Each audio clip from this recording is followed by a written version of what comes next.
本案的凶手是理理我。哇耶！还是靠你们的聪明才智，终于找到了凶手啊！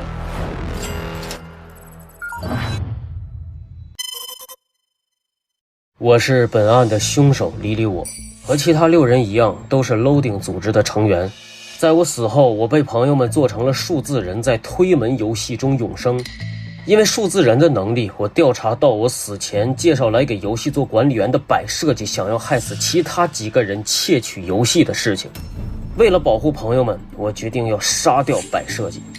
我知道任务大厅和游戏资料库的特殊机制，如果玩家或管理员在这2个区域内被杀害，会直接损害当事人的意识数据，导致他在现实中脑死亡。因此，我决定利用这个机制对摆设计下手。6月22日晚上，我在副本4游戏中设置的 bug 生效，我和6位朋友被弹到了任务大厅。我本想用这种方式让其他几个人退出游戏，但摆设计出现了，他给我们渲染了临时休息区，并让我们第2天上午10点重新在此集合进入游戏。我知道结束副本4的游戏后，摆设计就要对其他朋友们下手了，所以我必须赶紧想一个办法。大家各自休息后，我利用数字人的能力，在游戏里写了一个让灯光系统失效的程序，然后从游戏商城里买了一个千里传音器的道具。6月23日案发当天上午10点，我们乘坐传送舱来到任务大厅集合，摆设计出现和我们打招呼。10点05，我启动了失效程序，整个游戏立刻陷入一片黑暗。摆设计让我们在原地等待他去修复停电的问题。我尾随摆设计准备动手。为了不让其他6人发现我离开了任务大厅，我把提前准备的千里传音器丢在了我站的位置，这样就能保证即使我不在任务大厅，依然能和其他几人流畅对话。因为我在死前已经失明，失明之后我其他感官的能力有所增强，因此我对黑暗环境的适应能力非常强，而且拥有超过常人的听觉和嗅觉，能在黑暗中行动迅速和自如。我跟着摆设计来到游戏资料库，利用我的特性精准找到了挂在游戏资料库墙上的时钟，并悄悄地把指针拆了下来。由于游戏机制的设定，所有能威胁人生命的凶器都无法带进大厅和游戏资料库，所以我只能用这个尖锐的指针作为凶器。我掏出随身携带提前准备好的白布，包住指针，然后悄悄靠近摆设计。10点08，在他进入传送舱之前，我冲上去，一手捂住嘴，一手把针扎进了他的脖子，确认他死后血迹清理干净，把指针藏在了时钟后面，安回了墙上。然后我用传送舱的遥控器召唤回来了传送舱，把摆设计的尸体通过1号门拖进了传送舱，用提前准备在传送舱盒子里的短剑在伤口处捅了一下，给1号门抹上血迹，然后把配套的弓弩丢在了传送舱的2号门外。伪装成凶手是从2号门外射箭杀死传送舱里的摆设计的假象。结合传送舱的扫描记录，只有1个生命体征经过，所以误导大家，凶手只有可能就是原本就处在传送舱2号门那边的人，绝不可能是1号门这边的我们7个。这样我不仅洗脱了自己的嫌疑，也洗脱了他们6个的嫌疑。最后我把用过的白布，还有关于传声器的道具说明和关于摆设计死亡的系统提示都锁进了传送舱的角落的盒子里。布置完这一切，我退回到游戏资料库，按下遥控器关门，趁着关门的5秒的时间，把遥控器丢在了2号门外，然后我安静且迅速地回到任务大厅，把丢下的传声器道具回收到自己身上。没过一会儿，我设置的灯光系统失效程序结束，整个游戏又恢复了光亮。我成功杀死了摆设计，解除了笼罩在6位朋友身边的一层威胁。但是 ESC 的身份依然成谜，希望他们能早日找到这个人，然后回到现实，好好生活吧。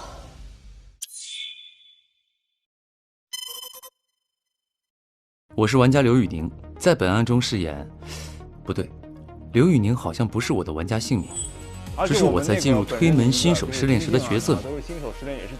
我记不清自己的玩家姓名了。我们在副本4里遭遇了意外，被弹出了游戏大厅。到这个游戏大厅了。白设计说游戏又出现 bug 了，他去修复。我们明早10点再集合。就在第二天10点，我们准备再次进入副本时，突然全场黑灯了。随后我们发现白设计死在了传送舱内。他最后留下的线索是 He is loading。结合现实调查员提供的信息，说明杀害白设计的凶手是一个叫 Loading 的人，而 Loading 就在男玩家中。但这一次，所有人都失去了进入推门游戏前的记忆。我们只能依次去大家的记忆空间，寻找 Loading 的蛛丝马迹。在后续搜证中，我们在传送舱里找到了一个千里传音器。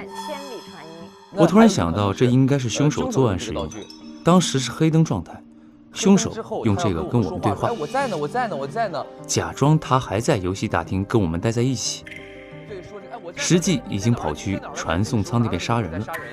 同时，我们得知了白设计的死亡时间是10点08，那就说明传送舱在10点10分检测到的那个生命不是白设计，而是凶手。凶手当时正把白设计的尸体拖进传送舱，伪造案发现场。可是根据游戏设定，任务大厅和游戏资料库都无法带入外部凶器，凶手是如何用弩杀人的？由此我有了一种新的推测：如果真正的凶器不是弩，也许是原本就渲染在游戏资料库里的某个别的物品，只是当时被凶手用来当作凶器杀人了。最终，我们在游戏资料库中发现了时钟的指针就是凶器，佐证了我的推测。随着记忆空间全部解锁，我知道了我的名字是00后。这名字舒服多了啊！也得知 Loading 是我们7个人一起成立的组织，我们就是推门这个游戏的主创人员。但是我们7人中有1个人在现实生活中去世了，有一个人死了。他在死前为了保护组织里的其他人，在自己身上伪造了大家的特征，且故意暴露，让外界认为 Loading 就是他一个人。而这个死者 Loading 就是本案的凶手。他杀白设计是为了保护我们，因为我们要进入游戏世界，并聘请了白设计作为游戏管理员。白设计却为了一己私欲，想要独占游戏。在集中讨论的过程中，由于鹤的伤痕和死者 Loading 的不一样，因此可以排除鹤。而柯是第一个暴露的组织成员，他第一个不可能是他。在他暴露之后，死者 Loading 才故意暴露了某个特征，因此也就排除了柯。在我、叮叮当和离离我之间，大家更怀疑我。于是我拿出我记忆碎片里的调查照片，提出如果我是 Loading， 我为什么要调查自己做的事儿？还有一个点是，凶手在黑暗里行动自如，说明在现实中视觉有障碍。离离我家中所有的家具都是固定的，他的嫌疑更大。而我家里防撞条很可能跟视障无关，毕竟 AI 父母经常让我跳舞，无论是为了不撞到 AI 父母，还是为了不撞到跳舞的我自己，我都有可能撞上防撞条，并且我有 AI 父母的陪伴，相比之下没有离离我孤独。最终我把票投给了离离我。找出凶手后，我以为我们可以回现实世界了，没想到居然有人把 ESC 键扣掉了。其中的一个人给扣掉了。难道我们要永远留在这个世界了吗？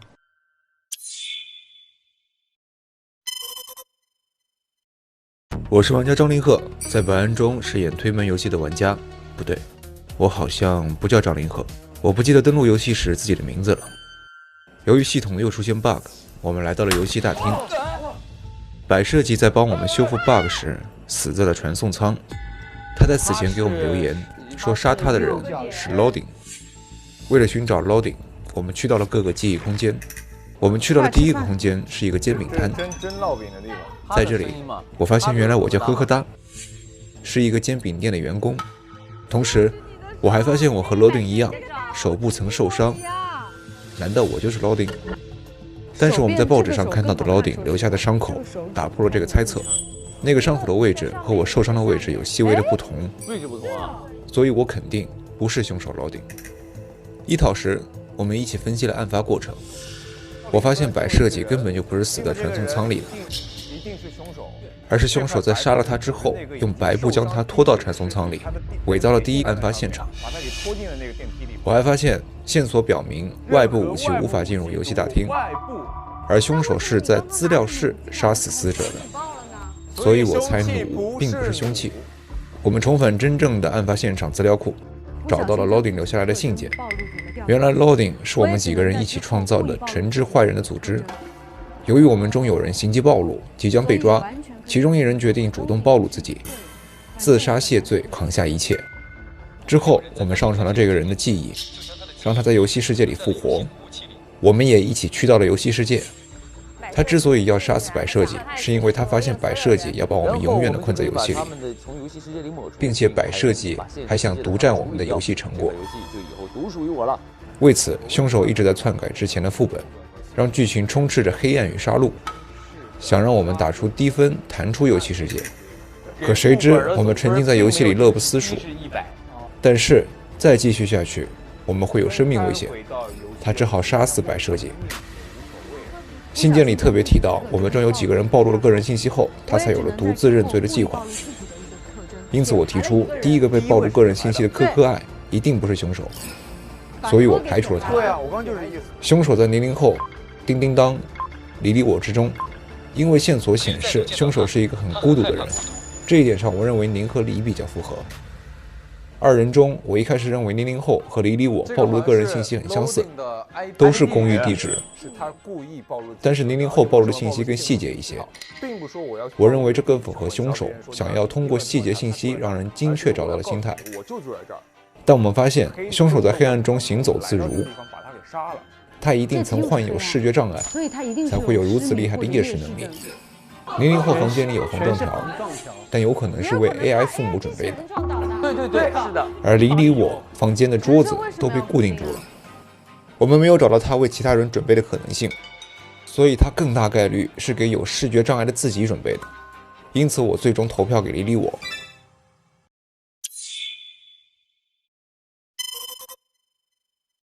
我是玩家丁程鑫，在本案中饰演……是的，我不记得自己的名字了。丁程鑫只是我进入推门游戏新手试炼的名字。我到底是谁？上一案结束后，我们被弹出来了。刚一关就到这儿了。原来游戏不但再次出现 bug， 还又死人了。我们所处的地方也并不普通，这里是由游戏大厅、游戏资料库和记忆空间共同组成的特殊空间。通过调查，我们进入了不同记忆空间，而我也在属于我的记忆空间找到了我的名字，我叫叮叮当，是推门游戏的7个主创之一，创造了这个世界。在这里，我们能够完成现实中完成不了的梦，只要来到这里，就能变成被温柔治愈的美梦。为了能更好地进入推门做梦，我们都在进入游戏之前删除了自己的现实记忆，而凶手就是那个没有删除记忆的人。在寻找凶手的过程中，最开始我一直思考凶手能否把凶器带进案发区域，但按照规则，把弩等物品带进游戏大厅或者游戏资料库就会触发警报，所以凶手可能是提前藏好了武器，也有可能利用游戏规则让内部物品被提前丢出去变成外部物品。后来我们发现，真正的凶器就是游戏资料库墙上时钟的指针。确认凶器后，调查的重点从作案手法转向了 Loading 的身份。我们逐渐发现 Loading 并非单纯的坏人，而是一个想保护朋友、身患疾病又害怕孤独的人。他很有可能选择自杀，并替 Loading 组织里的其他朋友承担所有罪证。我知道了。我还意识到 Loading 是在几个小笨蛋暴露特征后才故意暴露自己的，因此可可爱作为第一个暴露的人可以排除。对，赫达的伤口和 Loading 的伤口位置不同，而且他自己弄的那些伤也不符合条件。凶手能在黑暗中行动自如，说明他曾经是一个视障人士。大家都认为我的狗是导盲犬，而推断我看不见。我想起来，离我家的物品也全部被固定住了。宁宁后家里到处都装了防撞条，这也隐晦地表达了他们2个都可能是盲人。凶手范围就锁定在宁宁后和离我还有我之间。我知道自己肯定是清白的，所以凶手就是一个2选1。在集中讨论时，我们顺着孤独这个点开始了思考。宁宁后和离我都具备这一点，他们都是非常孤独的人。而从失明的角度看，宁宁后家里装的都是防撞条，有可能防止他的 AI 父母撞倒，也有可能是防止他跳舞被撞倒。但是离我家里的物品都固定死了，更有可能是盲人保护自己所做的一些措施，也说明他能够凭借记忆在固定的环境中行动，具备在黑暗中完成作案的条件。这就是我把票投给他的一个原因。但是我们依然没能找到回到现实的办法。难道我们要成为游戏的原住民了吗？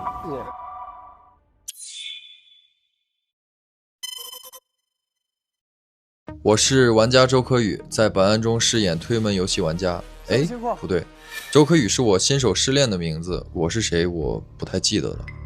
上一个案件结束后，系统又出 bug， 我们被传送回了游戏大厅，而且还多出了一个人，整个人非常面熟。之前的游戏副本里面我们也见过他。第2天如约来到游戏大厅后，摆设计死在了传送舱里。通过线索，我们知道了凶手是名为 Loading 的男性，而我们被他困在了游戏世界里。其实都是他的阴谋。想要找出 Loading， 只能前往用现实封存在游戏里的记忆碎片生成的空间调查。在后来的调查中，我们去到了不同的记忆空间里，这些记忆空间也分别对应了呵呵哒、叮叮当、宁宁后。我们发现，在现实中的我们都有不同程度的生理、心理上的疾病。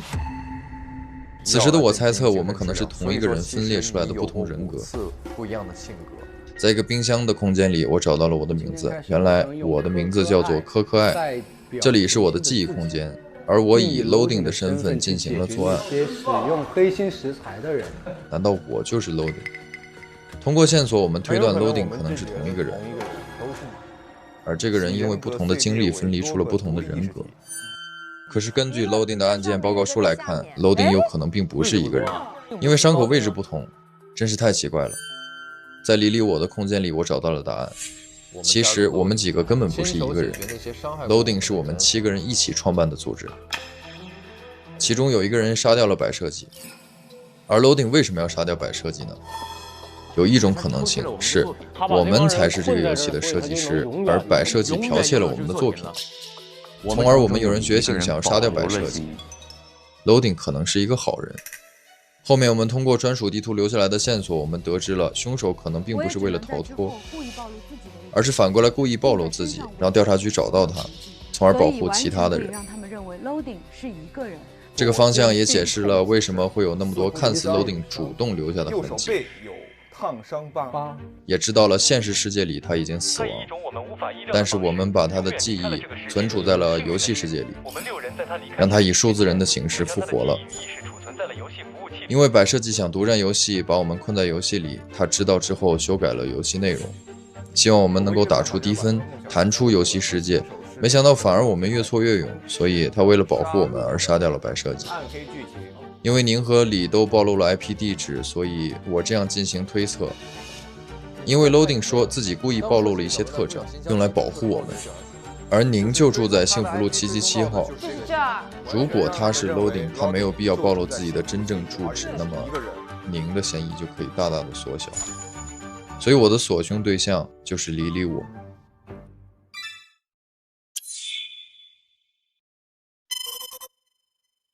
我是玩家金靖，在本案中饰演……不对，好像金靖不是我的玩家姓名。我真正的名字是……我不记得我具体的名字叫什么了，只记得我们当时正在副本4疯狂动物趴，突然发生 bug， 将我们传送回了游戏大厅。正在疑惑之际，白设计出现了。他说他去修复游戏 bug， 让我们先在休息区休息。第二天10点，我们按照约定来到游戏大厅，探案行动喽！刚准备传送回副本游戏，突然又卡了。白设计说去修复一下，在这等一下。我们等了很久，他都没有出现。我们开始寻找他，看看没？走。结果在传送舱发现了白设计的尸体，死者脖子处是贯穿伤。随后我们检查了传送舱的内部，我发现1号门上有血迹。因为线索表明凶手是男性，所以我和男被排除了嫌疑，成为本案的推探。我们乘坐传送舱去往记忆空间寻找线索，在4个不同的记忆空间找到了他们和 Loading 有关系的线索，也知道了我叫金金亮。Loading 是我们7个创立的组织，我们一直在暗中帮助那些需要帮助的人，惩治那些躲过责罚的人。一讨的时候，我们讨论案发现场的这只弩是怎么避开系统检测进入传送舱内杀人的呢？如果凶器真是弩，会不会是在设计这个游戏的时候，凶手篡改了编程，生成了一把弩已经在游戏资料库了？但为什么刚才拿进游戏资料库的时候又触发警报了呢？系统强设定的是所有东西都无法被修改和移除，那么杀完人的弩掉在传送舱的外面，这不合理。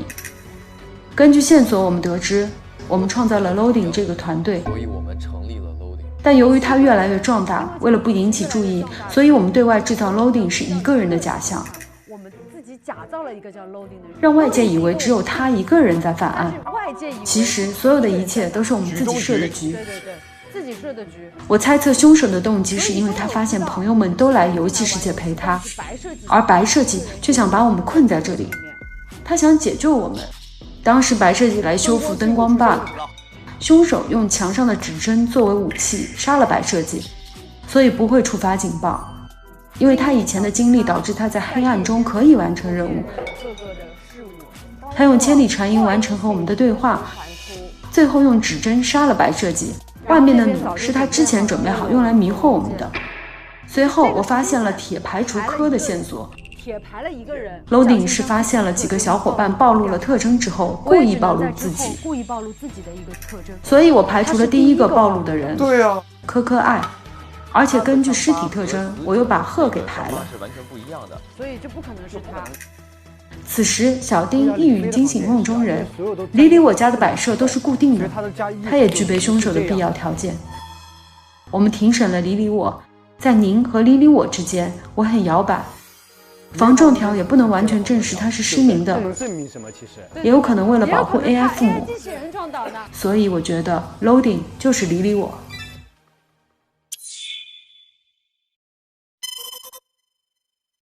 我是玩家张若楠，在本案中饰演谁来着？不对，张若楠好像不是我的玩家姓名，只是我在进入推门新手试炼时的角色名。那我到底是谁呢？因为游戏出现了 bug， 我们被弹出了副本4疯狂动物趴的游戏，来到了游戏大厅。我告诉大家，之前一直跟大家在副本游戏里，只是在另一个空间，所以才没能跟大家在一起。接着白设计和李飞出现，说游戏又出现了 bug， 要修复后再进行，让我们先去休息，明早10点再集合去下一个副本。今天早上10点，大家在任务大厅集合，准备再次进入游戏时，却再次关掉黑灯了。我们在传送舱里发现了白设计的尸体，他用自己的血迹留下了凶手的线索。由于 Loading 一定是男性，我成为了本案的推探。搜证的过程中，我们得知自己已经封存了现实世界的记忆。为了找出真凶，我们进入到记忆空间去寻找关于他的蛛丝马迹。我们去到了不同的记忆空间，在那里知道了大家的名字，也知道了我的名字是南南都。我喜欢南南都，我要简单都。我们来到幸福路777号1111号房。搜证过程中，我们猜测几个嫌疑人可能是 Loading 的不同人格，因为嫌疑人速写里记录的 IP 地址是777号。我认为这个房间很重要，住在这里的人可能是 loading。我们试着还原作案手法，通过传音器，我们怀疑舱内可能不是第一案发现场，是有人把尸体拖进去的。他用白布把他给拖进来了。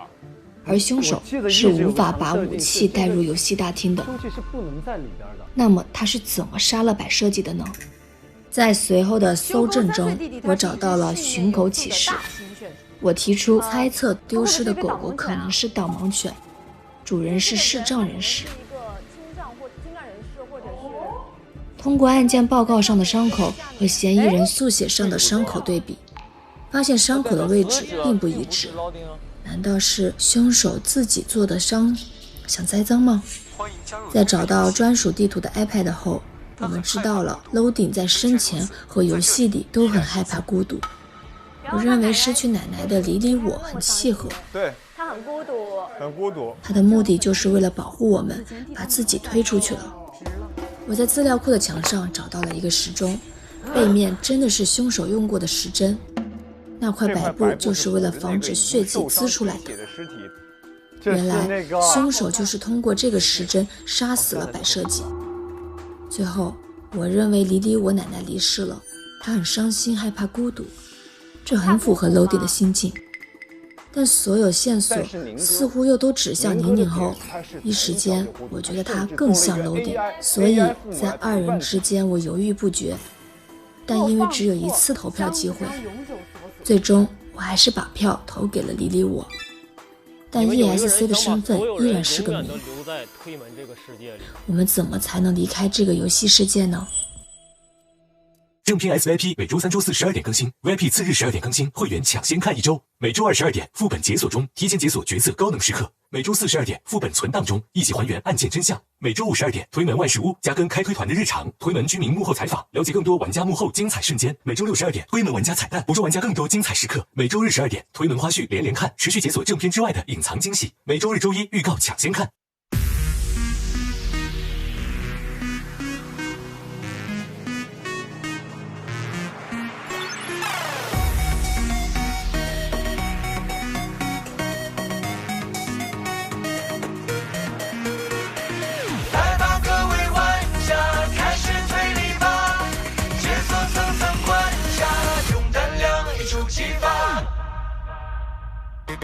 夜色系，关演绎，推视视线密距离，人云晃的影戏，暗潮无声才有意。风声起，脚步急，落下场景隐隐去，真相隐无声的夜里无痕迹。秘密心藏着爱，建立着大局，残气继续是波音，谁藏匿踪迹？一生与风声合力鼓弄着玄虚，下一秒谜句或谜底，真相的全部已清晰。扭开悬念问号，开始推理吧，一起推脱不脱，它真与假，生根魔法。